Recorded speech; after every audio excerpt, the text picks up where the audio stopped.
So one thing that we've seen that's caused kind of this is really the whole like purchasing process, right? I think especially, companies that, either getting into med device for the first time, right? Some of these consumer devices that are getting into med device or established companies that are going through is that all of the things that you buy, all the purchase orders, all the spec sheets, that full traceability of check-in through incoming and acceptance activities, that full document trail of everything that you sent the spec, you purchased it, you checked it in, and then you built it.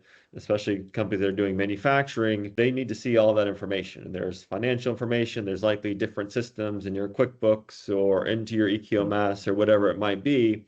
And a lot of times the back end side of the purchasing and the payroll accounting, all that aren't necessarily audit ready, right? So now you're going over and reaching out to people who weren't in the audit prep meetings and might not even know there's an audit, right? And there's all the documentation you're trying to pull. And that's another area that can really start to, rabbit hole, right? Where the auditor finds something and it doesn't necessarily match up, or you sent the wrong part sheet, but you still got the right material and you used it anyway, and there was no NCR. There's a lot of those rabbit holes that can get deeper, as the auditor starts looking, and it's starting to bring in a lot of departments who aren't typically day-to-day super involved with a quality department. So I think that's one area that can create chaos internally.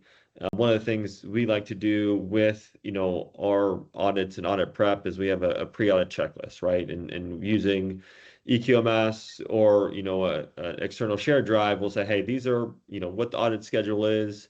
These are the records we're going to pre-populate for that audit. So we have all of these things ready in a folder. They obviously can ask for different sampling and different records, but when they ask for a purchasing record, we have all these things already pre-populated that we can share with them immediately.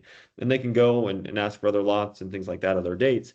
But just going through the exercise of populating all these records and things in a folder structure and having that ready with the audit schedule, I think is one thing that's really helped us be efficient and, successful in these audits with our clients.